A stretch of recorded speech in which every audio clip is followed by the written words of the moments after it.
নমস্কার, আপনার কথায় আপনাদের স্বাগত। আমি শিলাদিত্য। আজ আমাদের সঙ্গে স্টুডিওতে রয়েছেন তৃণমূল কংগ্রেসের আইটি সেলের ইনচার্জ দেবাংশু ভট্টাচার্য। দেবাংশু, স্বাগত জানাচ্ছি ক্যালকাটা নিউজে। Thank you.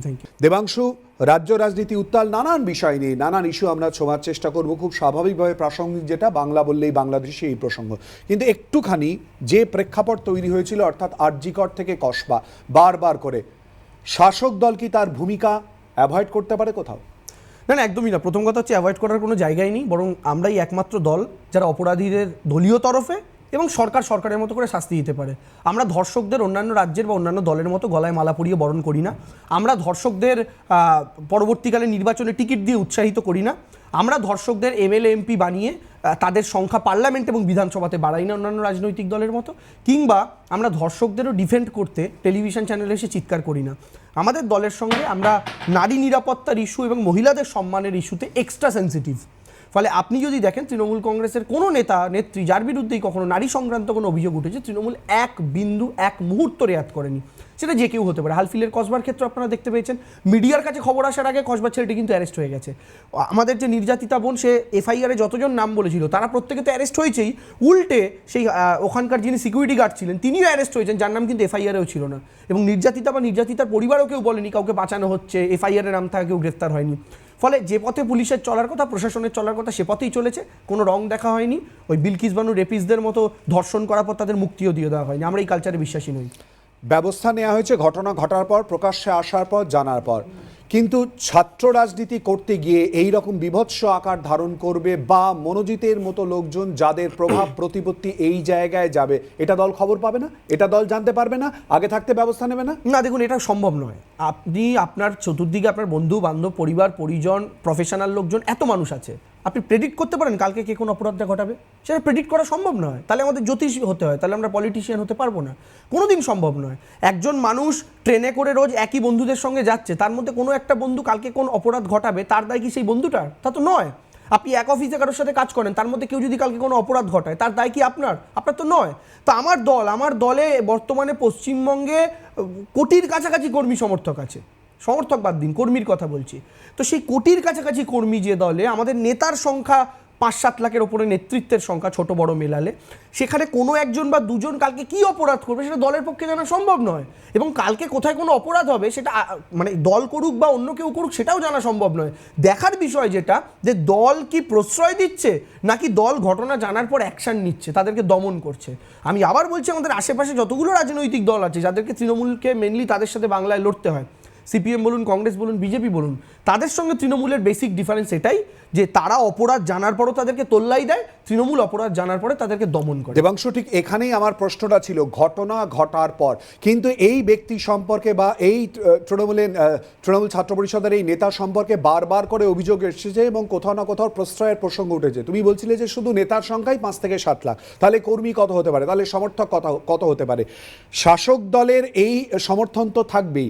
এখান থেকেই তো বার করতে হবে, এখান থেকেই তো তাদের ইন্টেলিজেন্সকে কাজে লাগিয়ে যাতে প্রশমিত করা যায় আগে থাকতে ব্যবস্থা নিতে হবে, তাই নয় কি? না, একদম। এবং এই ইন্টেলিজেন্স কাজে এই সিস্টেমটা কাজ করছে বলেই তো পশ্চিমবঙ্গে তৃণমূল কংগ্রেসের যে 4 লাখ 5 লাখ নেতা বললাম, সবার বিরুদ্ধে অভিযোগ উঠছে না। উঠছে হাতে গোনা একজন দুজনকে নিয়ে, যেটাকে নিয়ে আপনি ধরুন শো করছেন বা আলোচনা করেছেন বা আজকে আমায় জিজ্ঞেস করছেন। এই ঘটনাটা তাই আপনি জিজ্ঞেস করছেন। যদি অন্যান্য রাজনৈতিক দলের মতো 5 লাখের মধ্যে 2 লাখ হতো, আপনি প্রশ্নটাও করতেন না, কারণ হচ্ছে রোজকার ঘটনা হয়ে যেত।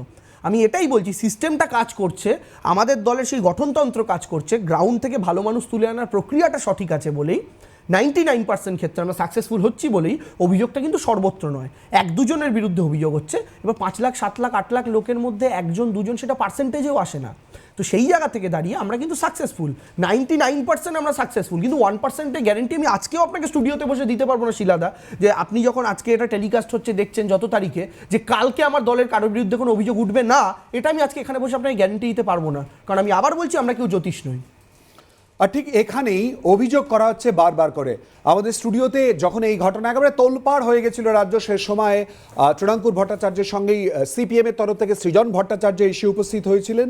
সৃজন কি অভিযোগ করেছিলেন শোনাবো, আর তারই সঙ্গে সায়ন বন্দ্যোপাধ্যায়, আরও একজন সিপিএমের নেতা এবং আইনজীবী, দুজনের বক্তব্য পর পর আপনাদের সামনে আমরা তুলে ধরবো। কোনো সাংগঠনিক খাতায় কলমে লিখে পড়ে বলে না যে তুমি ধর্ষণ করো, চুরি করো, ডাকাতি করো ইত্যাদি। প্রশ্নটা হলো, সংগঠনের মধ্যে কখনো যদি চোর, ডাকাত, ধর্ষক ধরা পড়ে যায়, সংগঠন তার প্রতি কি অ্যাপ্রোচ নিচ্ছে? এই ধরনের মনোজিৎ মিশ্র বাংলার প্রতিটি কলেজে তুমি পাবে। এরা প্র্যাকটিক্যালি ফার্স্ট ইয়ারের ছাত্র থেকে প্রিন্সিপাল অবধি তটস্থ। একাধিক অভিযোগ যাতে জামিন হওয়ার কথা নয়, কি করে জামিন হলো, ইনক্লুডিং কালীঘাট থানা একটি অভিযোগ আছে। একটা সাধারণ লোক, সে এই ধরনের অভিযোগে তার চট করে জামিন হওয়ার কথা না, মনোজিৎ মিশ্রর হয়ে গেল যখন সে টিএমসিপির নেতা। লাস্টলি আমি যেটা বলতে চাইছি, এই যে তুমি আরজি কর 11 মাস থেকে বলছো, সেদিন আরজি করে সন্দীপ ঘোষদের যদি সরকার, প্রশাসন, পুলিশ না বাঁচাতো, তাহলে আজকে মনোজিৎ এই সাহস প্লিজ। বা স্টুডেন্ট ইউনিয়ন ইলেকশন যদি বন্ধ থাকে, তাহলে ছাত্র রাজনীতিটাই কোথাও গিয়ে একটা স্টলড হয়ে যায়। এবং এটা নিশ্চয়ই উদ্দেশ্য প্রণোদিতভাবেই করা, যে শিক্ষিত মানুষ, শিক্ষিত ছেলেমেয়েরা যাতে রাজনীতিতে অংশগ্রহণ কম হয়, যাতে দুষ্কৃতীদের রাজনীতিতে বেশি আগ্রাসন থাকে, দুষ্কৃতীরাই রাজনীতিতে যাতে বেশি স্টেক হোল্ডার হয়ে থাকে, সেজন্যই করা। কিন্তু দুঃখের হলেও সত্যি, ছাত্র রাজনীতি বর্তমান সময়ে পশ্চিমবাংলায় রাজ্যের সরকার তা কার্যত বন্ধ করে দেওয়ার চেষ্টাতেই ছাত্র ভোট বন্ধ করে দিয়েছিল, এবং সেই কারণে ছাত্র রাজনীতি কিছুটা তো থমকেছে অবশ্যই। ছাত্র রাজনীতি থমকে, সায়নের বক্তব্য, তার আগে সৃজনের বক্তব্য, একেবারে পরিকল্পিতভাবে একদম। বারবার করে অভিযোগ। আমি বলছি সৃজনদা এই মুহূর্তে, আমি যদি খুব ভুল নয়, এসএফআই এর সর্বোচ্চ পদে এই মুহূর্তে ভারতবর্ষের তিনি গেছেন, তাকে অভিনন্দন। প্রথমেই সৃজনদা একটা কথা বললো যে প্রত্যেকটা কলেজে তৃণমূল কংগ্রেসে এরকম একটা করে মনোজিৎ আছে। তো এসএফআইও দাবি করে তাদের প্রত্যেকটা কলেজে সংগঠন আছে, এতদিন রাজত্ব করেছে। তো সৃজনদা আজ অব্দি কটা প্রেস কনফারেন্স করে প্রত্যেকটা কলেজের মনোজিতদের নাম প্রকাশ করেছে বলুন তো, আলিমুদ্দিন স্ট্রিট থেকে? সেই জন্যই তো তারা যদি পরিবর্তন, জানেন, সেই জন্যই তো পরিবর্তন, সেই জন্যই তো বদল। না না, আমি ওটা বলছি না, আমি বলছি সৃজনদার কাছে যদি ইনফরমেশন থাকে, যেটা তিনি বললেন টিভিতে, যে প্রত্যেকটা কলেজে একটা করে মনোজিৎ আছে, তাহলে সেটা তো আইডেন্টিফাই করার দায়িত্ব বিরোধী দলেরও। তারা আইডেন্টিফাই করে লিস্ট প্রকাশ করুন, নাম দিয়ে দিন। শাসক দল আইডেন্টিফাই করবে না? আমরা তো করেছি, আমরা তো অলরেডি, আমি তো ঘটনা ঘটার পর দেবাংশু। আবার বলছি, এটা একটা কন্টিনিউয়াস প্রসেস। প্রচুর মানুষ আছে যারা প্রত্যেক বছর পদ পান, তারপরে আবার তারা পদ থেকে চলেও যান। যেমন এই মনোজিৎ, সে 2022-এ তাকে পদ থেকে সরিয়ে দেওয়া হয়েছিল, তারপর থেকে তাকে কন্টিনিউ রাখা হয়নি। তো আমাদের যে ধরুন ছাত্র সংগঠনের জেলা ভিত্তিক পদ বেরোয়, সেগুলো নিয়ে তো আপনাদের অত জানার কথাও নয়, কারণ নিয়মিত বেরোচ্ছে, কটা আপনারা খবর করবেন? আমাদের এত শাখা সংগঠনগুলো করারও কথা না। তো প্রচুর মানুষ আসছেন, তাদের বিরুদ্ধে কোনো অভিযোগ পাচ্ছি, তার মধ্যে থেকে 20%, 25% করে বাদ যাচ্ছেন, নতুন ইনক্লুশন হচ্ছে। এভাবেই তো একটা সংগঠন চলে। তো স্বাভাবিকভাবে আমরা এরকম যাদের বিরুদ্ধে অভিযোগ পাই, অভিযোগের সত্যতা না সত্যতা এটা করতে করতেই 10-12 বছর লাগে, কারণ আমাদের আদালত বা আইন ব্যবস্থা দীর্ঘসূত্রিতা আমরা জানি, এক একটা কেস চলতে চলতে 8 বছর 10 বছর হয়ে যায়। তো ফলে কাউকে দোষী সাব্যস্ত করা তো একটা সংগঠনের কাজ না, কিন্তু অভিযোগ আসা মাত্র যদি অভিযোগটার প্রাথমিক সত্যতা আমাদের মনে হয় কোথাও, যে কোনো সংগঠনেরই, আমরা তার বিরুদ্ধে অ্যাকশন নেওয়ার চেষ্টা করি এবং তাকে আপাতত সংগঠন থেকে দূরে রাখার চেষ্টা করি। সেই প্রসেসে হয়, সেই প্রসেসে মনোজিৎ সরেছিল।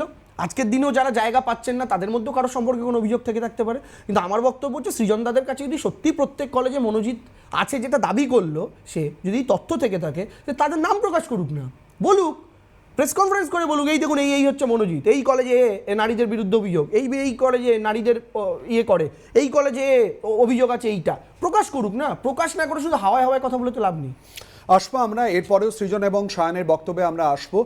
বীরভূমে ইতিমধ্যেই মমতা বন্দ্যোপাধ্যায় গিয়ে উপস্থিত হয়েছেন এবং তিনি যেমন ইতিমধ্যে আমরা দেখেছি রাস্তায় নেমেছেন, এর আগেও 21শে জুলাইয়ের আগেও আমরা দেখেছি রাস্তায় নেমেছেন এবং বাংলা ভাষা নিয়ে, ভাষা আন্দোলনের কথা তিনি বলেছিলেন। এবং বীরভূমে গিয়ে মমতা বন্দ্যোপাধ্যায় ঠিক কি বলেছেন শোনাবো। मैं कभी कोई हिंदी भाषी को बोला है कि आप बांग्ला छोड़ के चल जाओ, कभी नहीं बताया। अगर बंगाली बोलने का नाते दिल्ली में अत्याचार हो, राजस्थान में अत्याचार हो, उत्तर प्रदेश में अत्याचार हो, मध्य प्रदेश में हो, गुजरात में हो, चाहे असम में हो, ওদের উপর অত্যাচার বন্ধ করো। আমরা যদি সবাইকে আশ্রয় দিতে পারি, তোমরা কেন পারো না? যারা ইংলিশ মিডিয়ামেও পড়েন, নিজের অস্তিত্বটাকে মনে রাখবেন, নিজের ঠিকানাটাকে মনে রাখবেন, সব ভুলে যেতে পারেন, নিজের অস্মিতাকে ভুলবেন না, নিজের ঠিকানাকে ভুলবেন না, নিজের কুটির ঘরটাকে ভুলবেন না, নিজের বাবা মাকে ভুলবেন না, নিজের টিচারদের ভুলবেন না, নিজেদের জন্মভূমিকে ভুলবেন না। মমতা বন্দ্যোপাধ্যায়ের বক্তব্য, দেবাংশ নিশ্চয়ই এই নিয়ে কোনো বক্তব্য থাকবে না, কিন্তু প্রসঙ্গ যেটা উঠছে, বিরোধীদের বক্তব্য শুধুই 2026কে লক্ষ্য রেখে বাঙালি অস্মিতার কথা বলা, বাংলা বললেই বাংলাদেশির প্রসঙ্গ উঠে আসা, তাই কি? আমরা কি বিজেপিকে বলেছিলাম এনআরসির নোটিশটা একটা রাজবংশী ভাইকে এখনই পাঠাও বিধানসভা ভোটে 6 মাস আগে? আমরা তো বলিনি, পাঠিয়ে তো বিজেপির আসামের সরকার। ইস্যু তো ওরা তুলেছে, বাঙালিকে খুঁচিয়েছে তো ওরা, বাংলা ভাষা শুনে মারছে তো ওরা। উড়িষ্যা থেকে, উত্তরপ্রদেশ থেকে, মধ্যপ্রদেশ থেকে, মহারাষ্ট্র থেকে শুরু করে, হরিয়ানা থেকে শুরু করে কারা মারছে? আমাদের মতুয়া মা ভাই বোন, রাজবংশী মা ভাই বোন, যারা ঢেলে বিজেপিকে ভোট দিয়েছে। 2019-এ বাংলায় যে বিজেপির উত্থান, রানাঘাট থেকে শুরু করে, বনগাঁ থেকে শুরু করে, জলপাইগুড়ি, কোচবিহার, আলিপুরদুয়ার, এই যে সিটগুলো বিজেপি একদম ছাঁকা জিতেছিল 2019, ইনক্লুডিং 2021-এও একটা বড় অংশ। কাদের ভোটে? এই মতুয়া মা ভাই বোনেদের ভোটে, রাজবংশী মা ভাই বোনেদের ভোটে। আর আজকে কারা? পশ্চিমবঙ্গের প্রথম এনআরসি নোটিশটা কে পেল? এক রাজবংশী ভাই। পরপর যে নোটিশগুলো পাচ্ছে কারা? রাজবংশী ভাই। মহারাষ্ট্রে বা উত্তরপ্রদেশে কাদেরকে আটকে রাখা হচ্ছে? মতুয়া মা ভাই বোনেদের। তাদের কাছে কি আছে? বিজেপির মন্ত্রী শান্তনু ঠাকুরের ইস্যু করা মতুয়া কার্ড। তিনি তো মন্ত্রী হিসাবে ইস্যু করেননি, তিনি মতুয়া মহাসংঘের সভাপতি হিসাবে ইস্যু করেছেন। সেই কার্ড, সেটা পর্যন্ত পুলিশ অগ্রাহ্য করছে। গলায় তুলসীর মালা, কপালে তিলক কাটা, ওটা দেখার পরও পুলিশ জেলে ঢোকাচ্ছে। ওরা বলছে হাম লোক বাংলাদেশি নেই হ্যাঁ, হাম বাঙালি হ্যাঁ, হাম হিন্দু হ্যাঁ। বলছে তো বাঙালি में बात करता है ना, यही काफी है বলে জেলে ঢুকিয়ে রাখছে। কাউকে 3 মাস, কাউকে 6 মাস। কে করছে এগুলো? পশ্চিমবঙ্গে করছে, বিজেপি করছে। তো তারা করলে আমরা বলবো না? আমরা আওয়াজ তুলবো না? পশ্চিমবঙ্গ, বাংলার মানুষ প্রধানত এই রাজ্যটার মধ্যে থাকে, তার মানে তো এটা নয় তারা ভারতবর্ষের অন্য মাটিতে যেতে পারবে না। বাংলা থেকে 22 লাখ লোক অন্য রাজ্যে কাজ করতে যায়, এটা নিয়ে বিরোধীরা খুব বলে পরিযায়ী। আর অন্যান্য রাজ্য থেকে যে 1.5 কোটি লোক কাজ করতে আসে, 22 লাখ আর 1.5 কোটির কম্প্যারিজন করবেন বিরোধীরা? রোজ হাওড়া স্টেশন, শিয়ালদা স্টেশনে গিয়ে দাঁড়ান তো, অন্যান্য রাজ্য থেকে পুটলি পাটলা বেঁধে কত লোক রোজ আসছে এখানে কাজ করতে। তারা কারা? তারা তো বাংলায় ভালো আছেন, কারণ আমরা বাংলায় সবাইকে নিয়ে চলার পক্ষে। কিন্তু বাংলার লোক বাইরে গেলে কেন মার খেতে হবে? মুখের ভাষা বলার জন্য কেন আক্রান্ত হতে হবে? আর এখানেই এইটা হয়নি, বহুদিন আগের দিক থেকে বিজেপির মধ্যে এই বীজটা বপন করা ছিল। কৈলাস বিজয়বর্গীর মন্তব্য আপনি মনে করে দেখুন, তিনি হাসতে হাসতে দিন মজা করতে করতে বললেন, আমার বাড়িতে রঙের কাজ করাচ্ছিলাম, দেখলাম কতজন বাংলা কথা বলা লোকজন তারা এসে পোহা খাচ্ছে। পোহা মানে চিড়ে দিয়ে তৈরি হওয়া আইটেম। বলো পোহা খাওয়া থেকে বুঝে গেছি ইয়ে সব লোক বাংলাদেশি হ্যাঁ। আচ্ছা চিড়ে মানে বাংলাদেশি শিলাদা? তাহলে আমরা যারা বাঙালিরা আছি তারা তো কেউ সরস্বতী পুজো করতে পারবো না, কারণ সরস্বতী পুজোয় দধিকর্মা একটা মাস্ট আইটেম, সেখানে চিড়ে লাগে। কৈলাস বিজয়বর্গী বলে দিয়েছে চিড়ে খাওয়া থেকে বাংলাদেশি বুঝে গেছে। বাদ দিন, বিজেপির পরেশ রাওয়াল একজন অভিনেতা, সেই অভিনেতা গুজরাটে বিজেপির নির্বাচনী প্রচারে গিয়ে তিনি বলছেন যে গ্যাস সিলিন্ডারটা দাম বেড়ে গেছে বলে এত চিৎকার করছেন, ওটা সহ্য করবেন নাকি ওই গ্যাস সিলিন্ডারে যদি কোনো বাঙালি এসে মাছ ভেজে খায় সেই মাছের গন্ধটা সহ্য করতে পারবেন তো আপনার বাড়ির পাশে? মানে বাঙালির মাছ খাওয়াকেও ব্যঙ্গ বিদ্রুপ। আরে বিজেপি তো এই বাঙালি হিন্দুদের হিন্দু মনেই করে না, কারণ বাঙালি হিন্দুরা নাকি মাছ মাংস ডিম খায়, আর আরএসএস এর আইডিওলজি অনুযায়ী মাছ মাংস ডিম খেলে সে হিন্দু হতে পারে না। তাই তো এই অত্যাচার। ওরা বাঙালি জাতিটাকে ধ্বংস করতে চায়, কারণ ওরা খুব ভালো মতো জানে ওরা তো ব্রিটিশদের দালাল, সেই সময় ব্রিটিশদের দালালি করেছে। ওরা খুব ভালো মতো জানে এই বাঙালি তো ব্রিটিশদের তাড়িয়েছে। ভারতবর্ষের প্রথম ভূখণ্ড স্বাধীন করেছিল একজন বাঙালি, নেতাজি সুভাষচন্দ্র বসু, আন্দামান থেকে ব্রিটিশকে দিয়ে। ওরা জানে এই বাঙালি যদি খেপে ওঠে তাহলে যেমন ব্রিটিশ তাড়াতে পারে, এই বাঙালি যদি খেপে ওঠে যেমন 3.5 দশকের বামফ্রন্টকে সরাতে পারে, তেমন এই বাঙালি খেপে উঠলে নরেন্দ্র মোদী, অমিত শাহর গদিও টানাতে পারে। তাই বাঙালি জাতিটাকে আগে শেষ করো। যেখান থেকে আন্দোলনের সূত্রপাত দেশের ইতিহাসে, সেই জাতিটাকে সব রকমভাবে শেষ করো। আজকে দেশের জাতীয় সঙ্গীত জনগণ মন বাঙালি লিখেছে, বন্দে মাতরম ন্যাশনাল সং বাঙালি লিখেছে, জয় হিন্দ জাতীয় ধ্বনি আজকে সবাই আমরা বলি একজন বাঙালি, নেতাজি সুভাষচন্দ্র বসুর দেওয়া। বাংলার 5-5টা-6টা নোবেল বাঙালি দিয়েছে, দেশকে কত কিছু এই বাংলার মাটি থেকে দিয়েছে, আর তার পরিণাম বাঙালির এই। স্বাধীন করলো আমার বাপ কাকারা, স্বাধীন করলো আমার দাদুরা, রক্ত দিল আমার দাদুরা, আর আমার দাদু রক্ত দিয়েছে। সেদিনকে যারা ব্রিটিশদের দালালি করেছে তারা সেই সময় আমার দাদুদের ধরিয়ে দিত স্বদেশীদের, যে ইয়ে দেখো ইধার মে ফাইটার হ্যাঁ ইসকো পাকার লে যাও। তারা সেদিনকে দালালি করেছে ঘটনাচক্রে। আজকে তারা দেশের মাথায়, আজকে তারা কেউ প্রধানমন্ত্রী, কেউ স্বরাষ্ট্রমন্ত্রী, তাদেরই উত্তরসূরিরা। আর যে বাঙালি দেশটাকে স্বাধীন করলো, এই বাড়ির মালিক যে বাঙালি, এই দেশের মালিক যে বাঙালি, সেই গদ্দাররা আজকে দেশের মাথায় বসে বাঙালির দিকে আঙুল তুলে বলছে বল তু কে বাংলাদেশি কি ইন্ডিয়ান হ্যাঁ। আমার বাপ কাকার রক্তে, আমার বাপ কাকা বাপ ঠাকুর দ্বারা যে বাড়ির দেওয়ালটা ইটটা প্লাস্টার করে রক্ত ঘাম দিয়ে আস্তে আস্তে গড়ে তুলেছে, যে বাড়ির মালিক আমরা, যে দেশের মালিক বাঙালিরা, সেই দেশের মালিক আজকে তলায় 2টো ভাড়াটে দিয়েছিল, সেই ভাড়াটে আজকে 2তলার ঘরে এসে ঘর দখল করে যদি বলে এ বাড়িটা আমার, তুমি বাড়ির মালিক, তুমি ভাড়াটে, তুমি বাড়ি থেকে বেরিয়ে যাও, তাহলে কেন আমরা এটাকে ইস্যু করবো না শিলাদা? অনেকগুলো প্রশ্ন ইতিমধ্যেই দেবাংশু তুলেছে এবং দেবাংশু বারবার বিজেপির প্রসঙ্গে চলে এসেছে। আমরা বিজেপির বক্তব্য বা প্রতিক্রিয়া আপনাদের সামনে তুলে ধরবো। একটা বিরতি নেবার, বিরতিতে যেতে যেতে এই মুহূর্তে যে বক্তব্য তুলে ধরবো এক তৃণমূল নেতা, হুগলির তৃণমূল নেতার বক্তব্য 2011-এ জাতীয় সঙ্গীত রচনা নিয়ে কি বলেছেন শোনাবো। আমাদের জাতীয় সঙ্গীত সেই বাংলা রবীন্দ্রনাথ 2011 সালে জনগণ মন দিয়ে রচনা করেছিলেন। আজকে আমরা সেই গান গাই। 1905 সালে বঙ্গভঙ্গ আন্দোলনেতে রবীন্দ্রনাথ বলেছিলেন, কারার ওই লৌহ কপাট ভেঙে ফেললে লোটা। আজকে দেখুন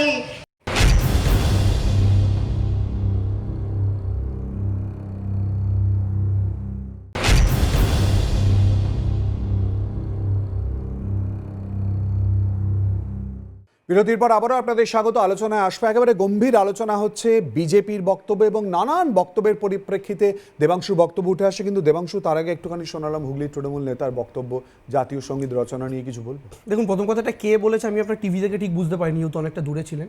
তবে স্লিপ অফ টাং হয়ে থাকতে পারে, হয়তো 1911টাকে 2011 বলে দিয়েছেন, সেটা হলেও হয়ে থাকতে পারে। আমরা অনেক সময় স্লিপ অফ টাং করে ফেলি। বাকি ইনফরমেশনের অভাব থেকে যদি বলে থাকেন তাহলে আমার অনুরোধ থাকবে রেকটিফাই করে নিন, ভুল মানুষ মাত্রই হয়। এবারে যে প্রসঙ্গটায় আসবো সেটা হচ্ছে ইতিমধ্যেই এসআইআর ইস্যুতে উত্তাল হয়েছে বাংলা বললেই বাংলাদেশি, যে প্রসঙ্গ আমরা বারবার করে তুলছি। তুমি তো একবারে স্পষ্ট করে দিলে যে দলীয় অবস্থান বিজেপি বিরোধীর জায়গা। কোথাও একটা মনে হচ্ছে না যে আতঙ্কের পরিবেশ তৈরি হচ্ছে, বা এটাই শাসক দলের কাছে বুমেরাং হয়ে আসতে পারে? বুমেরাঙের কথা তো না, আমাদের প্রাথমিক উদ্দেশ্য হচ্ছে বাংলা ভাষায় কথা বলা মানুষগুলোর অত্যাচারিত হচ্ছে তাদের বাঁচানো। আর তৃণমূল কংগ্রেস বাংলা ভাষা নিয়ে আন্দোলন করছে কারণ এটা নয় যে পশ্চিমবঙ্গে 85% উপরে বাংলা ভাষী আছে। তাহলে তৃণমূল কংগ্রেস কৃষকদের নিয়ে আন্দোলন করতো না? কত পার্সেন্টেজ কৃষক আছে? তাহলে তৃণমূল কংগ্রেস মাইনরিটিদের ওপর অত্যাচার হলে আন্দোলন করতো না গোটা ভারতবর্ষ জুড়ে, পৃথিবী জুড়ে? তাহলে তৃণমূল কংগ্রেস বাংলাদেশে সেখানকার মাইনরিটি হিন্দুরা অত্যাচারিত হলে সেটা নিয়ে আওয়াজ তুলতো না? তৃণমূল কংগ্রেসের স্ট্যান্ড আগাগোড়াই গোটা পৃথিবীতে, গোটা ভারতবর্ষে, বা বিশেষ করে আন্তর্জাতিক রাজনীতি নিয়ে আমরা অত না বললেও ভারতবর্ষের ক্ষেত্রে যেখানে যারা অবহেলিত, যাদেরকে দমনপীড়ন করা হচ্ছে, দলিতদের ওপর অত্যাচার নিয়ে তৃণমূল বলেছে বাংলায় দলিত পার্সেন্টেজ কত আপনি বলুন না। তো তার মানে এটা নয় কোনোদিন কোনো পার্সেন্টেজ দেখে কার সংখ্যা কত, কোথায় ভোটের সুবিধা এই দেখে আমরা বলি না। একজন মানুষও যদি ভারতে অত্যাচারিত হন তাকে নিয়েও মমতা বন্দ্যোপাধ্যায় আওয়াজ তুলেছেন, আর এটাই তৃণমূল কংগ্রেসের আইডিওলজি। আজকে স্পেশাল ইন্টেন্সিভ রিভিশন হচ্ছে ভোটারের, এসআইআর যেটা। আপনি একটা কথা বলুন, এই স্পেশাল ইন্টেন্সিভ রিভিশনে আপনার রেসিডেন্সিয়াল সার্টিফিকেটকেও অ্যালাউ করা হচ্ছে ডকুমেন্ট হিসাবে। আর আজকে একটা রেসিডেন্সিয়াল সার্টিফিকেট দেখা যাচ্ছে সম্ভবত দিল্লির বা বিহারের, নট শিওর, আমি জাস্ট আসার আগে দেখলাম, সেখানে নাম হচ্ছে যে ক্যান্ডিডেট তার নাম হচ্ছে ডগ বাবু, আর তার মায়ের নাম হচ্ছে কুতিয়া দেবী, মানে সোজা কথায় কুত্তা দেবী। অফিসিয়াল ডকুমেন্ট, কোনো মিম নয়, কোনো ট্রোল নয়, কোনো ফজ ডকুমেন্ট নয়, অফিসিয়াল ডকুমেন্ট ইস্যু হয়েছে এবং তাকে নাগরিকত্বর প্রমাণ দিচ্ছে সরকার। আপনি ভাবতে পারছেন? ক্যান্ডিডেটের নাম ডগ বাবু আর তার মায়ের নাম হচ্ছে কুত্তা দেবী। এটা কাগজ অফিসিয়াল সরকার ইস্যু করছে, আর এই কাগজ দিয়ে নাকি স্পেশাল এই ভোটার কার্ডের যে রিভিশন তাতে নাকি তারা অ্যালাউ হবেন। তা আপনি বুঝতে পারছেন কি সিস্টেম চলছে ভারতবর্ষ জুড়ে?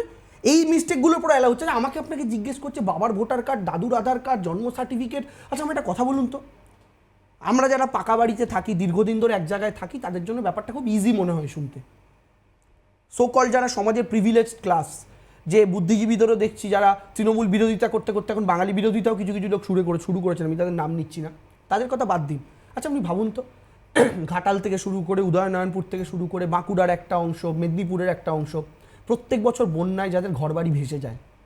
আপনাদের টেলিভিশন চ্যানেলেই বন্যার খবরগুলো যখন দেখি শুধু মাথার চালটুকুনি দেখা যাচ্ছে বাড়ির।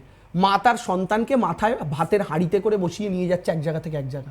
এই দৃশ্য আপনি দেখেছেন, আমি দেখেছি, বাংলার সবাই দেখেছে। আচ্ছা সেই মা তার সন্তানটাকে নিয়ে প্রাইমারি স্কুলে বাঁচার জন্য যাবে, না সেই মা তার বাবার বার্থ সার্টিফিকেটটা বগল দাবা করবে? সে তার সন্তানকে নেবে না বাবার বার্থ সার্টিফিকেট? এই যে জলে ভেসে চলে গেল তার সব কাগজপত্র, সে বাংলাদেশি, সে ভারতীয় নয়। তার কি দোষ, কি অপরাধ?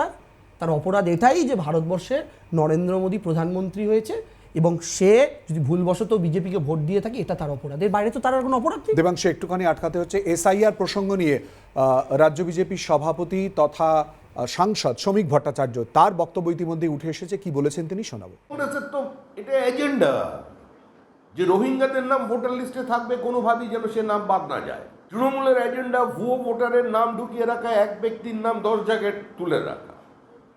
ফাঁকা জমিতে বিভিন্ন প্লট পড়ে আছে, সেখানে পর্যন্ত ভোটারদের নাম, এগুলো বাদ যাবে। সরকারি কর্মচারীরা কি করবেন?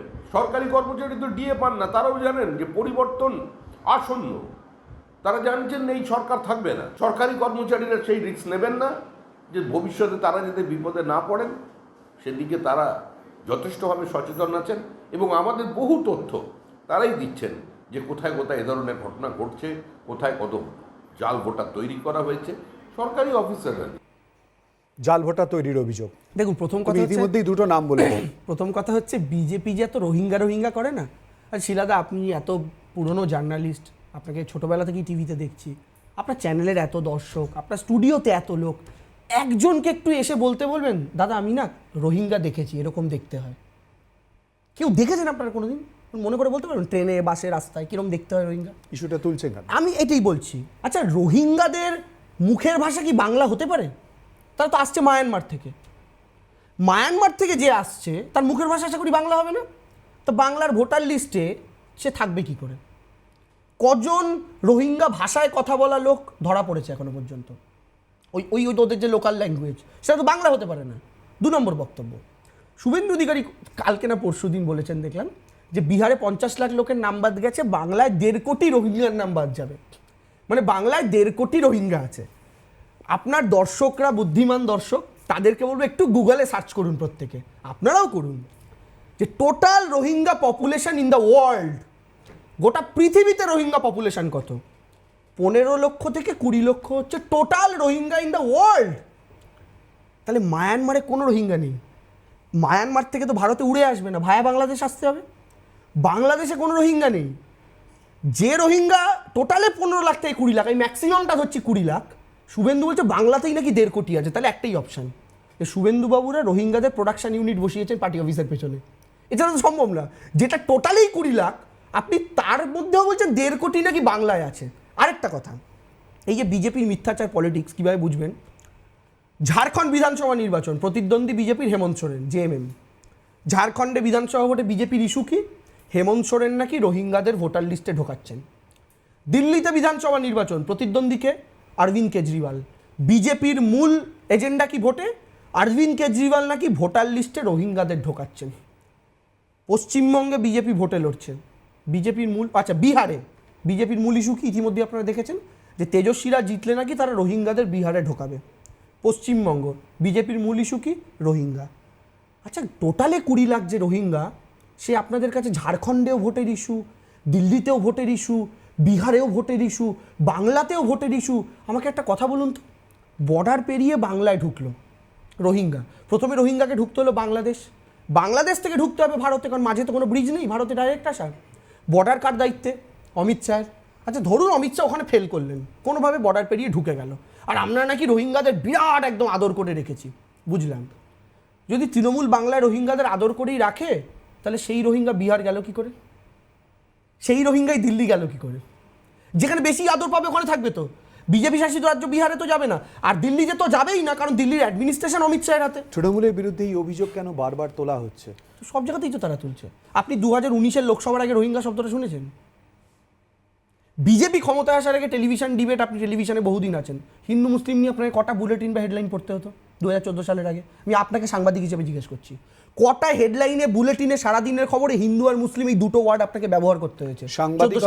সাংবাদিকতার স্বার্থে এবং শান্তির স্বার্থে আমরা এই প্রসঙ্গগুলো যথেষ্ট যত্নবান এবং যত্নশীল হয়ে থাকতে হয়, দায়িত্ব নিয়ে। অ্যাবসলিউটলি। এখন বিষয়টা হচ্ছে 14 সালে বিজেপি আসার পর থেকে আসল ইস্যু বাদ দিয়ে এটা ইস্যু। আপনি আমায় বলুন তো, আজকে মানুষের ইস্যু কম? আজকে পেট্রোল ডিজেলের দাম বেড়েছে, বহুবার বলতে বলতে আমাদের মুখ পচে গেছে। 100 টাকার উপরে পেট্রোল। যখন কংগ্রেসের সময় 55 থেকে 60 হয়েছিল, স্মৃতি ইরানি বেলুন চাকি, মালাই চাকি সব নিয়ে রাস্তায় বসে পড়েছিল ধর্ণা দিতে। আজকে 65 ডিজেলটা, পেট্রোলটা 100 টাকার ওপরে হয় স্থির। আমাদের ভ্রুক্ষেপই নেই। কেন বলুন তো ভ্রুক্ষেপ নেই আমাদের সাধারণ মানুষের? কারণ যে চিমটি আপনাকে একবার কাটলে দেখবেন ইঞ্জেকশন নিতে অনেকে ভয় পায়। ইঞ্জেকশনটা ছুঁচ একবার ঢুকে বেরিয়ে আসে, খুব ব্যথা। কিন্তু ওই মানুষটাকে যখন স্যালাইন নিতে হয় তার আর ব্যথা লাগে না। কেন বলুন তো? কারণ ছুঁচটা ঢুকিয়ে রেখেই দেয়, ওটার বার করে না।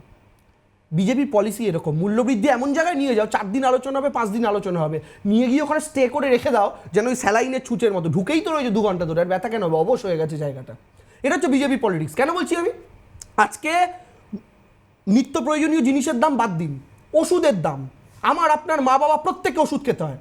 থাইরয়েডের ওষুধ, সুগারের ওষুধ থেকে শুরু করে, ক্যান্সারের ওষুধ থেকে শুরু করে, সমস্ত জিনিস, আর্থারাইটিস থেকে শুরু করে সব ওষুধের দাম আজকে কোথায় বলুন তো? একটা সামান্য গ্যাসের ট্যাবলেট আগে কত দাম ছিল, আজকে কত হয়েছে? একটা সামান্য প্যারাসিটামলের দাম কত ছিল, আজকে কত হয়েছে? এগুলো নিয়ে কে আলোচনা করবে? ব্যাংকে টাকা রাখছি আমি, আপনি ব্যাংক ফাইন কেটে নিয়ে চলে যাচ্ছে। 10 টাকা 100 টাকা ব্যাংকে থাকলে দেখছেন 80 টাকা পড়ে আছে, 20 টাকা ব্যাংক চার্জ কেটে নিয়েছে। কে কথা বলবে বলুন তো? কে আলোচনা করবে? দেশের কোটি কোটি টাকা বিদেশে চলে গেছে, কে আলোচনা করবে? কোথায় কথাবার্তা হবে? আজকে ভারত পিওকে দখল করতে পারলো না, ছেড়ে দিয়ে চলে এলো শুধুমাত্র ট্রাম্পের বকুনি খেয়ে। কে আলোচনা করবে? কোথায় কথাবার্তা হবে? আমাদের গোটা দেশের সামনে সম্মান নষ্ট হলো।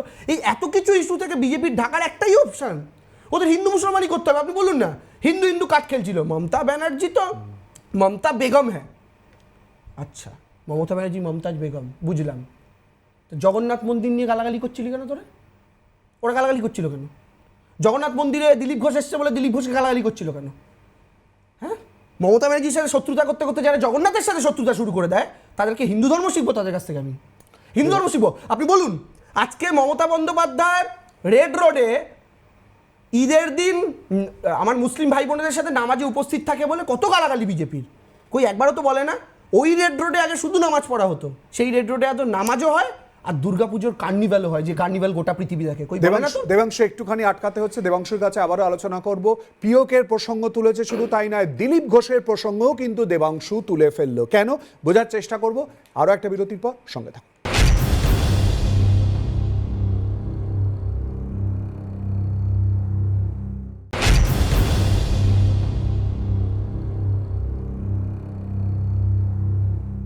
বিরতির পর আবারও আপনাদের স্বাগত। আপনার কথায় ক্যালকাটা নিউজে দেবাংশু ভট্টাচার্য আমাদের সঙ্গে রয়েছেন এবং আলোচনার প্রসঙ্গে কথা ইতিমধ্যেই পিওকের প্রসঙ্গ উঠেছে, দিলীপ ঘোষের প্রসঙ্গ উঠেছে। আসবো দিলীপ ঘোষের প্রসঙ্গে, তার আগে পিওকে। এই প্রসঙ্গ নিয়ে কল্যাণ বন্দ্যোপাধ্যায় কি বলেছেন, পাল্টা শ্রমিক ভট্টাচার্যই বা কি বললেন, শোনাবো। পাকিস্তান শাসিত আজাদ কাশ্মীরের পাকিস্তান জঙ্গি গোষ্ঠী জাইসি মোহাম্মদ, পাকিস্তান শাসিত আজাদ কাশ্মীরের পাকিস্তান জঙ্গি গোষ্ঠী জাইসি মোহাম্মদ আলোচনা করবার অধিকার, সরকারকে আক্রমণ করবার অধিকার, বিভিন্ন সময় আবেগ তাড়িত হয়ে বাংলা কবিতা বলবার অধিকার প্রত্যেকের আছে। কিন্তু ভারতবর্ষের ইতিহাসে আমার মনে হয় না সংসদে দাঁড়িয়ে কেউ কোনো দিন আজাদ কাশ্মীর শব্দ বলেছে। কাশ্মীরের প্রতি, পাক অধিকৃত কাশ্মীরের মানুষের প্রতি তৃণমূল কংগ্রেসের ভালোবাসাটা আসলে ভালোবাসাই নয়, কসাইয়ের মুরগি পোষা। সেটা আজকে কল্যাণ বন্দ্যোপাধ্যায়ের মুখ থেকে বেরিয়ে এসেছে যে আজাদ কাশ্মীর। দেবাংশু, আজাদ কাশ্মীর না দেখুন, এটা বলতে গিয়ে কিভাবে সেন্টেন্স ফরমেশন হয়েছে কি হয়েছে সেটা নয়, তার যদি পুরো বক্তব্যটা শোনেন, ওখানে একটা ওয়ার্ড না, আমি কল্যাণদার পুরো বক্তব্যটা শুনেছি, সেই বক্তব্যটা শুনলে বোঝা যাবে যে তিনি অ্যাকচুয়ালি কত বড় ন্যাশনালিস্টিক অ্যাপ্রোচ নিয়ে কথাটা বলেছেন। তার বক্তব্যের মূল কথা কী ছিল, যে কেউ 90 রান করে শুনেছেন ডিক্লিয়ার করে দেয়, যার 10 রান বাকি সেঞ্চুরি করতে। এই ক্রিকেটীয় উপমা দিয়ে উনি কী বোঝাতে চেয়েছেন, যে আমাদের সেনাবাহিনী প্রায় পিওকে আমরা দখল করে ফেলেছিলাম, আমরা স্বপ্ন দেখতে শুরু করেছিলাম যে কাল থেকে পিওকেতে ভারতের পতাকা উঠবে, আর সেই প্রধানমন্ত্রী কিনা সেই সেনাবাহিনীকে চেপে দিয়ে দমন করে নিজের স্বার্থে সেই পুরো ব্যাপারটাকে বন্ধ করে দিলেন, পুরো ব্যাপারটাকে আটকে দিলেন এবং 90 রান করে ডিক্লিয়ার করে দেওয়ার মতো প্রায় যেটা ছিনিয়ে এনেছিলাম আমরা ওটা পারলাম না। এর চেয়ে বড় ন্যাশনালিস্টিক অ্যাপ্রোচ আর কী হতে পারে? সেখানে একটা দুটো শব্দের ভুল ধরে ওই শ্রমিকবাবুরা নাচানাচি করতে পারেন, তাতে খুব একটা লাভ হবে না। আমরা একটু এই প্রসঙ্গে আলোচনা অবশ্যই করে আসবো এবং তারই সঙ্গে দলের কথা হচ্ছিল একদম শুরুতে। আমরা যদি দেখি যখন আলোচনা শুরু করেছিলাম দলের প্রসঙ্গ, বৃহৎ দল, 5 থেকে 7 লাখ শুধুমাত্র নেতার সংখ্যা, সেখানে দলে যদি কোনো রকম সমস্যা থেকে থাকে সেগুলো খতিয়ে দেখা হবে সামনে এলে। বারবার করে তৃণমূল কংগ্রেসে অন্তর্দ্বন্দ্বের প্রসঙ্গ চলে আসে বা নেতৃত্ব কে দেবেন এরকম প্রসঙ্গ চলে আসে। হুমায়ুন কবির তৃণমূল কংগ্রেসের বিধায়ক, ইতিমধ্যেই তিনি বিপ্লবী হয়েছেন, তারিখ পর্যন্ত নির্ধারণ করে দিয়েছেন। আমাদের স্টুডিওতে এসেছিলেন এবং স্টুডিওতে এসে হুমায়ুন কবির কি বলেছেন তৃণমূল কংগ্রেসের বিধায়ক, শোনাবো। আমার যে মূল সমস্যা, আমার বিধানসভা যার জন্য আমাকে শৃঙ্খলা কমিটি চিঠি করার অধিকার রাখে, সেখানকার ব্লক সভাপতিরা অসম্মান করছে। আমি বলেছি আমার পক্ষে এইভাবে চলাফেরা করতে বা তাদেরকে নিয়ে চলতে আমার অসুবিধা হচ্ছে। দলের সর্বোচ্চ নেতৃত্বকে জানিয়েছি, ওনারা যদি 15ই আগস্টের মধ্যে এটার সুরাহা করে দেন মিটে গেল, না মিটলে আমি কি করব তো সব 15 তারিখের পরে সবাই দেখতে পাবে। দল বড়, সমস্যাও বড়। দেখুন, অনেকেই থাকেন, অনেকের লোকাল প্রবলেম থাকে, তবে আমি মনে করি কেউ যদি দলের শৃঙ্খলাবদ্ধ কর্মী হন, আমি আগে অন্য কোনো রাজনৈতিক দল করতেই পারি, আমি বিজেপিও করতে পারি, সিপিএমও করতে পারি, কংগ্রেসও করতে পারি, কিন্তু একটা দলে এসেছি, সেই দলের যদি মনে করি আমি নিজেকে শৃঙ্খলাপরায়ণ কর্মী, তাহলে দলের অভ্যন্তরে সমস্যাগুলো নিয়ে ডিসকাশন করা আমার মনে হয় বেশি প্রয়োজনীয়। আর সব কথাতে পার্টিকে ব্ল্যাকমেল করা এটা অনেকটা শুভেন্দু অধিকারী ঘরানা, এটা ঠিক নয় ব্যক্তিগতভাবে আমার যেটা মনে হয়। কারণ এরকম নির্বাচনের আগে শুভেন্দু অধিকারীরাও ঠিক 2025, আপনি ঠিক চলে যান 2019, 21-এর এই 21-এর বিধানসভার আগের বছর, আর এবারও 26-এর বিধানসভার আগের বছর। আমাদের ভোট এলে বাংলায় কিছু কিছু নেতার মধ্যে এরকম দেখা যায়, ঠিক আছে? এটা নতুন কিছু নয়, এটা ওই বর্ষাকালে একটু সর্দি কাশির মতো আর কি। এটা হয় যারা তারপরেও নিজের ঠিকটা বুঝতে পেরে থেকে যান, টিকে যান, দলের সঙ্গে আলোচনা করে মিটিয়ে নেওয়ার চেষ্টা করেন, সব থেকে যান, তারা পরবর্তীকালে থেকে যান। আর যারা থাকেন না তারা ইতিহাসের পাতায় হারিয়ে যান। কে থাকেন না এক্ষেত্রে হতে পারে? যারা এই সমস্ত নিয়ে ভাবছেন, চিন্তাভাবনা করছেন, আমি কোনো নির্দিষ্ট ব্যক্তির কথা বলছি না। আমার বিশ্বাস মানে ওই আশা করব যে গুড সেন্স প্রিভেল করবে সবার ক্ষেত্রেই যারা এরকম চিন্তাভাবনা করছেন।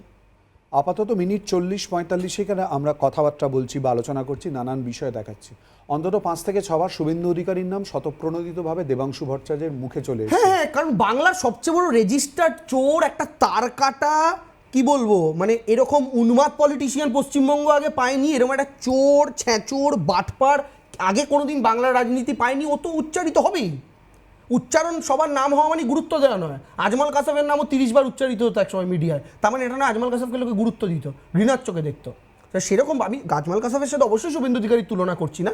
তো আজমল কাসাব একজন সন্ত্রাসবাদী, শুভেন্দু অধিকারী অবশ্যই একজন পলিটিক্যাল লোক, আমার প্রতিদ্বন্দ্বী, কিন্তু উনি তো নিজে একজন চোর। ও তো চুরি থেকে, চুরির অভিযোগে যেন সিবিআইডি ওকে কিছু না করে, তাই বাঁচতেও আমার ছোট বড় ভাই অমিত শাহ বলে জয়েন করেছিল হাঁটু ধরে। আরে উনি সেই মাটির লোক, সেই মেদিনীপুরের লোক, যে মেদিনীপুরে একটা মাতঙ্গিনী হাজরা আছে। উনি সেই মেদিনীপুরের লোক, যে মেদিনীপুরের মহান মনীষী স্বাধীনতা সংগ্রামীরা বলেছিল আমাকে সোজা দাঁড় করিয়ে আমাকে করবে, দাহ করবে, কারণ আমরা শুই না, আমরা মেরুদণ্ড সোজা রাখি। সেই মেরুদণ্ড সোজা রাখা মাটি পূর্ব মেদিনীপুর, সেখান থেকে একটা কুলাঙ্গার কলঙ্কিত অধ্যায় বাংলার রাজনীতিতে দেখতে হচ্ছে। পূর্ব মেদিনীপুরের মানুষই একে বয়কট করবে, পূর্ব মেদিনীপুরের মানুষই একে উচিত শিক্ষা দেবে। 2026 আপনি মিলিয়ে রাখবেন, তৃণমূল 9টা সিট পেয়েছিল, বিজেপি 7টা সিট পেয়েছিল 16টার মধ্যে। তৃণমূলের সিট একটা হলেও বাড়বে পূর্ব মেদিনীপুরে। এই পূর্ব মেদিনীপুরেই 2024-এর লোকসভা নির্বাচনে শুভেন্দু অধিকারীর নেতৃত্বে তুমি হেরেছিলাম। লোকসভা নির্বাচন পার্সপেক্টিভ আলাদা, শুধু হারিনি, আমার তো 7টা বিধানসভা নিয়ে, আমার ধরুন আরও 7টা বিধানসভা, টোটাল পূর্ব মেদিনীপুরে 16টা বিধানসভা, 16টার মধ্যে আমরা 15টাই হেরেছি। একটা শুধুমাত্র পটাশপুরে আমাদের লিড আছে, 14-1। এবার আমি আপনাকে উল্টো দিকের অ্যাঙ্গেলটা বলি, এই যে 14-1 আপনি বলছেন, আপনি একটু খুঁজে দেখবেন যে 2019-এর লোকসভায় পশ্চিম মেদিনীপুর থেকে আমাদের কতগুলো সিটে লিড ছিল। পশ্চিম মেদিনীপুরে টোটাল 15টা সিট, দিলীপ ঘোষ জিতেছিল 2019-এর লোকসভায়। প্রায় 80% সিটে বিজেপির লিড ছিল। আর সেই 15টা সিটে 2 বছর পরে যখন বিধানসভা নির্বাচন হলো, 15টার মধ্যে 13টা তৃণমূল জিতলো, একমাত্র খড়গপুর আর ঘাটাল আমরা পাই। লেটস সি 2026-এ কি হয়। আমি একটু দর্শকদের বলে দিই, যে শব্দ বা যে বাক্যবান প্রয়োগ করেছে, ব্যক্তির ঊর্ধ্বে অবশ্যই করে এই প্রয়োগের দায় এবং দায়িত্ব রাখার অনুরোধ থাকবে প্রত্যেকের কাছে। আর এই দায় ইতিমধ্যেই দেবাংশু বলল, আমার দায়, আমি যোগ করে দিচ্ছি, এই দায় সম্পূর্ণভাবে দেবাংশু ভট্টাচার্যেরই। দেবাংশু, এই যে ভাষা, এই যে শব্দ প্রয়োগ করলে, তুমি ইয়াং জেনারেশন, তুমি ইয়াং ব্লাড, এই শব্দ, এই ভাষা সোশ্যাল মিডিয়ায় যত সোশ্যাল হবে, এরপরে আরো বেশি পরিমাণে খারাপ হবে না? তোমাকে দেখে লোকজন শেখে, দেখে। 21শে জুলাইয়ের মঞ্চে আমি দেখলাম যে তুমি, আমার দৃষ্টি যদি ভুল না হয়ে থাকে, প্লিজ রেকটিফাই মি, তুমি একটুখানি সরে বসেছিলে বা পেছনের দিকে বসেছিলে। ববি হাকিম তোমাকে হাত ধরে টেনে নিয়ে এলো, সামনে এলে, তুমি এলে, একটা প্রবল উচ্ছ্বাস দেখা গেল। এই ভাষা, এই শব্দ আটকাবে না নিজেকে? 2 নম্বর কথা, চোর, বাটপার, লম্পট, এই কোন শব্দটা অভিধানে নেই? কোন শব্দটা সামনে চ্যানেলে এসে বলার জন্য দেবাংশু ভট্টাচার্যকে এই মুহূর্তে দল দায়িত্ব দিয়েছে? কেন বলবে? দাঁড়ান, শুভেন্দু অধিকারী বিরোধী দলনেতা, ও রাজ্যের মুখ্যমন্ত্রীকে চোর বলছে, রাজ্যের মুখ্যমন্ত্রীকে বিরোধী দলনেতা চোর বলছে, আর আমি সেই লোকটাকে চোর বলতে পারবো না? কিন্তু তোমাকে তো পরিবর্তন করতে হবে। যেখানে তৃণমূল সুপ্রিমো, যেখানে এক মিনিট 2011 প্রসঙ্গে যদি আমরা ফেরত যাই, নিশ্চয়ই মানে সেই মুহূর্তে তুমি অ্যাক্টিভ পলিটিক্স অবশ্যই করেছিলে না? তুমি মুখস্থ, তোমার কাছে নিশ্চয়ই বদলা নয় বদল চাই, পরিবর্তন চাই। সেখানে এই শব্দ, এই বাক্য, এগুলো তো মানে এগুলো তো সরিয়ে দিতেই হবে। আমি আপনাকে একটা কথা বলছি, শুভেন্দু অধিকারী রাহুল গান্ধীকে কি বলেছিল জানেন? 2টো শব্দের একটা অক্ষর, যেটা আমরা বন্ধুদের মধ্যে বলতে লজ্জা পাই, প্রকাশ্য মিডিয়াতে বলেছিল। মীনাক্ষী মুখোপাধ্যায়, সিপিএমের ডিওয়াইফাইয়ের নেত্রী, সে 5 অক্ষরের একটা গালাগালি আমাদের এক মুখপাত্রকে দিয়েছে, যেটা আপনি বন্ধুদের মধ্যেও বলতে লজ্জা পাই। আর আমি কি বলেছি? চোরকে চোর বলেছি। কেউ চুরি করলে তাকে কি বলে? আপনি অন্য একটা ল্যাঙ্গুয়েজ থাকলে আমি বলে দিন না, আমি সেটাই বলবো। আপনি বলে দিন অভিযান থেকে। আচ্ছা, একটা আমি অপশান দিতে পারি, যেমন ধরুন তৃণমূল কংগ্রেসে না, কারো আমি- বিরুদ্ধে চোর চুরির অভিযোগ ওঠে না। আমি বলছি আপনাকে, এই যে তৃণমূল কংগ্রেসের নেতাদের রাস্তায় দেখলে সিপিএম বিজেপি একসাথে চোর চোর স্লোগান দেওয়া শুরু করেছিল না মাঝখানে, তখন কলুষিত হয়নি বাংলা রাজনীতি?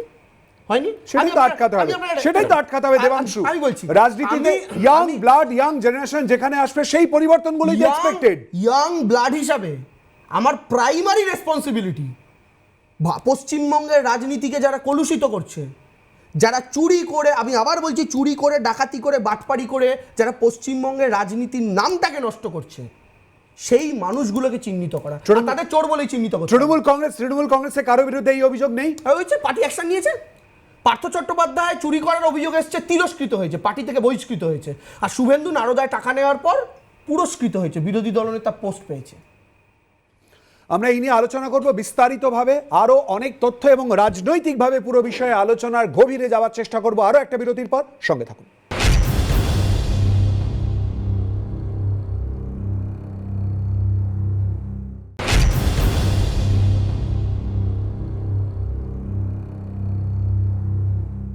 বিরতির পর আবারও আপনাদের স্বাগত। বেশ উত্তপ্ত আলোচনায় এই মুহূর্তে দেবাংশু ভট্টাচার্য এবং নানান বিষয় আমরা তুলে ধরার চেষ্টা করছি।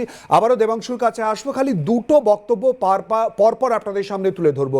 দেবাংশু যখনই কথা বলছে বারবার করে বিজেপির প্রসঙ্গ চলে আসছে। রাজ্য বিজেপির সভাপতি নতুন যেদিন হন শ্রমিক ভট্টাচার্য, সেদিন একটা বক্তব্য রেখেছিলেন তৃণমূল বিরোধিতার প্রসঙ্গে, আপনাদের সামনে তুলে ধরবো এবং তারই সঙ্গে তুলে ধরবো ইন্দ্রনীল খা বিজেপির আরও এক নেতা, তিনি কি বলেছেন, দুটো বক্তব্য পরপর তুলে ধরবো।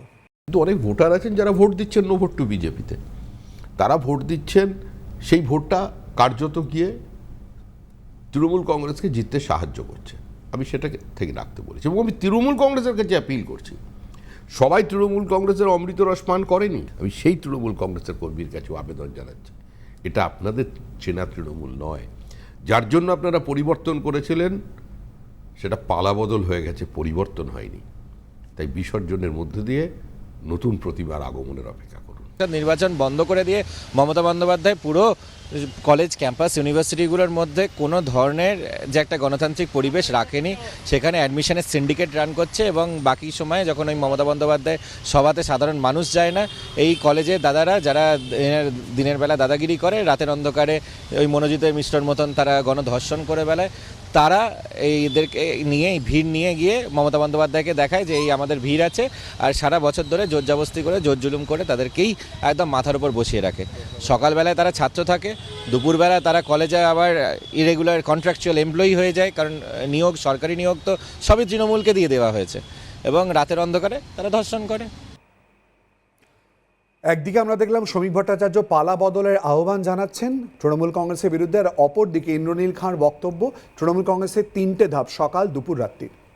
না, আমি না এই লাস্টে যাকে দেখালেন আমি তাকে চিনি না, সরি, মানে কে আমি জানি না, তাহলে আমি না চিনলে আমি তো তার সম্পর্কে জানি না কী করে বলবো। প্রথম জনকে তো অবশ্যই চিনি, তিনি বিজেপি রাজ্য সভাপতি। ইন্দ্রনীল খাঁ বিজেপির নেতা, দ্বিতীয় জন যাকে দেখালাম ও আচ্ছা। যুব মোর্চার সভাপতি। না, সরি, আমি চিনি না। আমি প্রথম জনের কথা বলি, শ্রমিক ভট্টাচার্য যে কথাটা বললেন, আর দ্বিতীয় জন কী বললেন, এত স্পিডে বললেন, এত আগোচালোভাবে বললেন, আমার মনে হয় ঠিক করে উনি যদি স্পষ্টভাবে কথাটা বলতেন আমার শুনতে সুবিধা হতো। আমি প্রথম জন আগে শ্রমিক ভট্টাচার্যের কথাটা বলি। তৃণমূলের যারা অমৃত সুধা পান করেননি, পরিবর্তন হয়নি, পালা বদল হয়েছে, আমি জানি শ্রমিকদাও একটু ভ্রমণপ্রেমী মানুষ। শ্রমিকদা দার্জিলিং ঘুরতে ভালোবাসেন, শীতকালে একটু জঙ্গলে পিকনিক করতে যেতে ভালোবাসেন। তা আমি শ্রমিকদাকেই জিজ্ঞেস করতে চাই আপনার চ্যানেলের হয়ে, শ্রমিকদা লাস্ট কবে দার্জিলিং ঘুরতে যাওয়ার টিকিট কেটে আপনাকে ক্যান্সেল করতে হয়েছে বন্ধ হরতালের জন্য? শ্রমিকদা লাস্ট কবে আপনার মনে হয়েছে একটু পুরুলিয়ার জয়চণ্ডী পাহাড়ে শীতকালে পিকনিক করতে যাবো কাছের মানুষদেরকে নিয়ে, কিন্তু রাস্তায় গুড়ি ফেলে মুখ ঢাকা মাওবাদীরা রাস্তা আটকেছে আপনার? এটাকে পরিবর্তন বলে, এটাকে পালাবদল বলে না। আমি শ্রমিকদাকে জিজ্ঞেস করতে চাই যে লাস্ট আপনারা তো গ্রামগঞ্জে প্রচার করেন, একটু গলির ভেতরে ভেতরে ঢোকেন, ওই ঢালাই রাস্তাগুলো ছিল আগে? এই শ্রমিকবাবুকে জিজ্ঞেস করতে চাই যে শ্রমিকবাবু, যে স্কুলগুলোতে আপনার ছেলেমেয়েরা বা মানে আপনার চেনা পরিচিত সন্তান সন্ততিরা পড়ে, একটু তাদেরকে জিজ্ঞেস করবেন। আমি তো সিপিএমের সময় স্কুলে পড়ালো, টেস্ট পেপার থেকে শুরু করে বই, খাতা, জুতো, মোজা, সাইকেল সব আমাকে আমার বাবা মাকে কিনে দিতে হয়েছে, কোনোটা স্কুল থেকে দেয়নি। আজকে সেটা স্কুল থেকে দেয়, তাই পড়াশোনার প্রতি উৎসাহটা বেড়েছে। একটু শ্রমিক বাবুকে জিজ্ঞেস করবেন, এই যে দীঘায় আগে যেতেন সিপিএমের সময়, সেই দীঘায় তো শুধু ছিল ঝাউবন আর বালি, কোনো ইনফ্রাস্ট্রাকচার বলে কিছু ছিল না।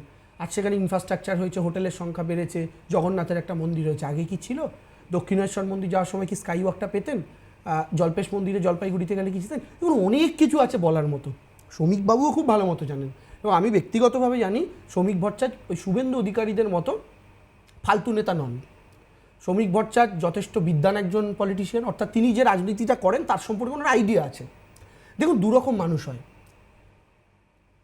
আমি শিলাজিৎকে ঘৃণা করি বলে দেবাংশুকে ভালোবাসি, আর আরেকটা কারণ হচ্ছে আমি দেবাংশুকে ভালোবাসি বলে আমি দেবাংশুকে ভালোবাসি। শুভেন্দুরা হচ্ছে তৃণমূলের সেই ছাঁট প্রোডাক্ট যারা তৃণমূলে থেকে আচ্ছা বলুন না, যদি শুভেন্দুর বিজেপির প্রতি প্রেমে বিজেপিতে গিয়ে থাকে তাহলে লাস্ট মিটিংটা করলো কেন অভিষেক বন্দ্যোপাধ্যায়দের সাথে, সৌগত রায়, সুদীপ বন্দ্যোপাধ্যায়দের মাঝখানে? আপনার তো মনে আছে সেই ঘটনা, কেন করলো? যার বিজেপির প্রতি ভালোবাসা একদম প্রাণ, একদম নিবেদিত প্রাণ, একদম আরএসএসের প্রেমে নাকি সে গদগদ, সে নেগোসিয়েশন করতে বসলো কেন? কিন্তু শ্রমিক ভট্টাচার্যরা কিন্তু বা দিলীপ ঘোষরা কিন্তু আইডিওলজির জন্য বিজেপি করা লোক।